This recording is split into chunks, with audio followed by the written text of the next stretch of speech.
Multiple failed businesses? Here's what to do differently next time. There's only one thing more frustrating than pouring your heart and soul into a business, only to see it fail. Doing it several times.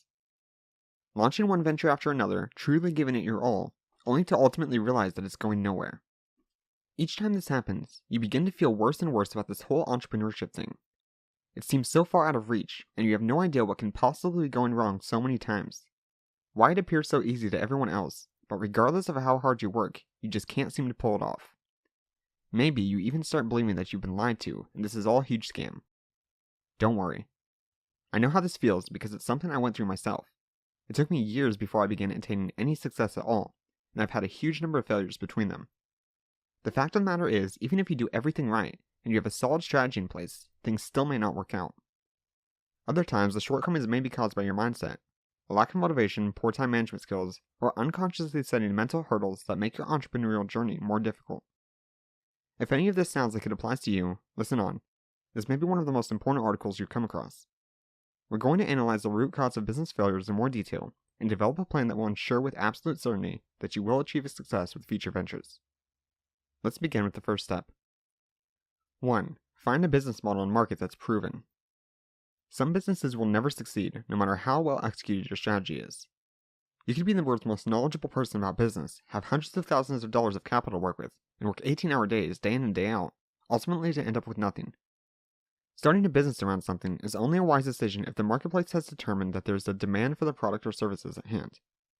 Even then, you need to be sure that you're actually able to fulfill that demand. This applies to entertainment-based businesses such as film or music, as well as many of the YouTube channels and personal brands you find online today. Sometimes the product you offer is simply entertainment, and you are paid in the form of monetizable attention. However, the same principles apply. You need to ask yourself, 1. Do people care about what I have to offer? And 2. Do they actually care enough to actually pull out their credit card and buy it? Businesses are built off of financial transactions. It doesn't matter whether you're offering the products themselves or putting ads in front of your viewers. Somewhere down the line, the consumer needs to be paying for something. Unless you really know what you're doing, don't start your business off of some grand idea that you just know people will love. Even if you have a natural passion for your market, you likely do not have an inherent understanding of what causes these people to buy. You also don't know that your great idea hasn't already been tried out and shut down because the company couldn't make money with it. Instead, find something you know is already working for other people. If other people are succeeding with it, then you know it's possible. Not only is it smart, but it's also highly motivating. Don't copy others, but model them in their processes.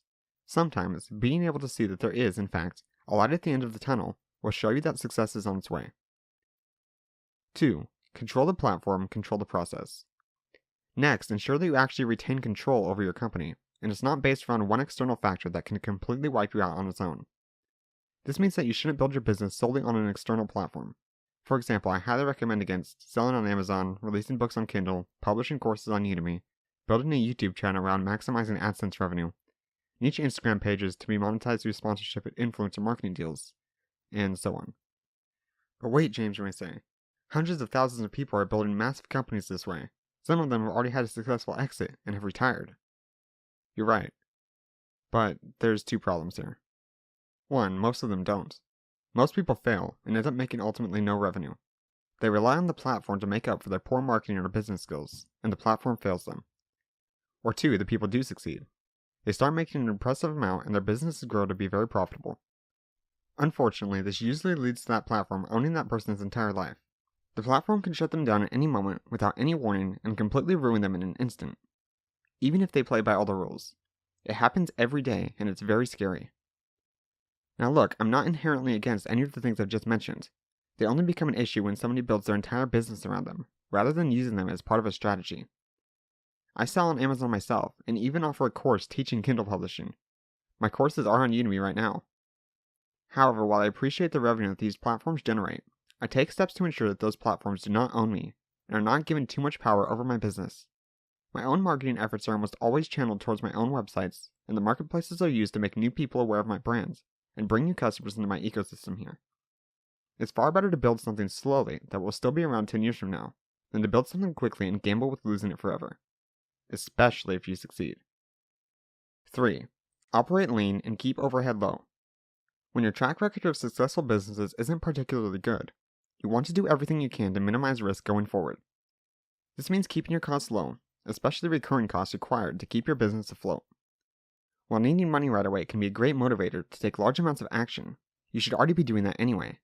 Being forced to chase immediate revenue at all costs, however, will put a pressure on you that is both unsustainable and will also force you to make short-term decisions that may hurt the long-term well-being of your business.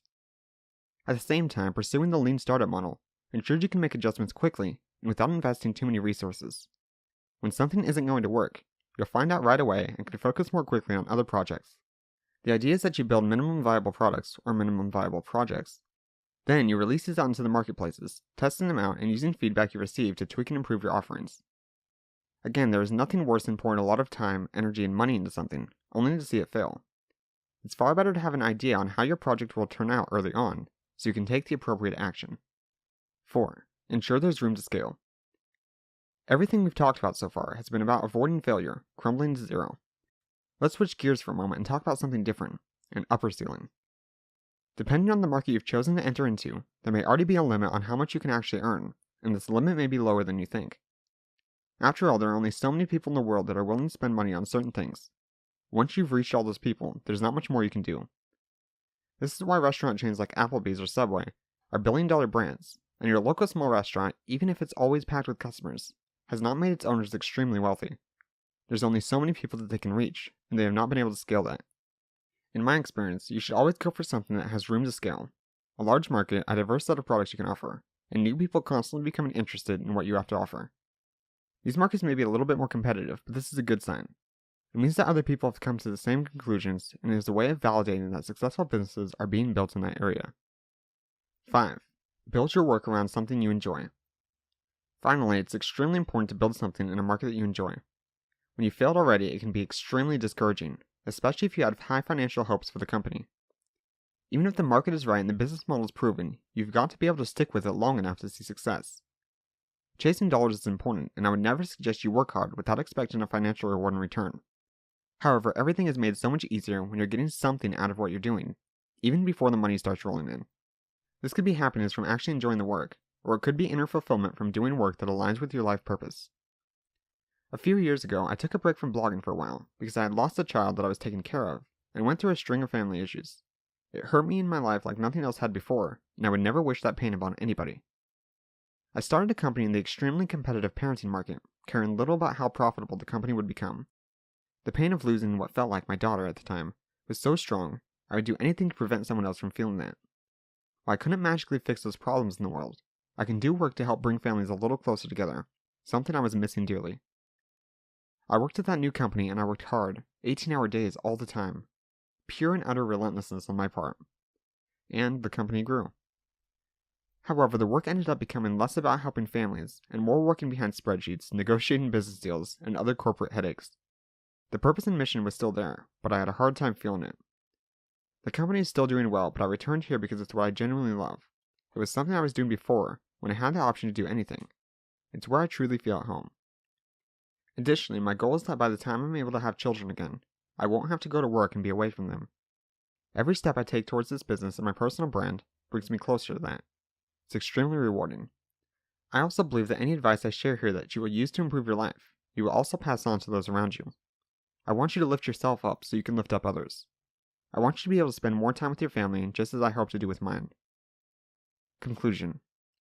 I hope that this article has sparked some ideas in you. While things may take a while to get going with your next venture, I hope you soon discover that you're on your way to succeeding. It is better to start off slow and make consistent, steady progress, even if the results do not come quickly. By constantly moving one step closer, you ensure that one day you will get there. I'd love to hear more about the business you're going to be working on this year, and how you're taking steps to build the life you want. I believe in you. To your success, James McAllister.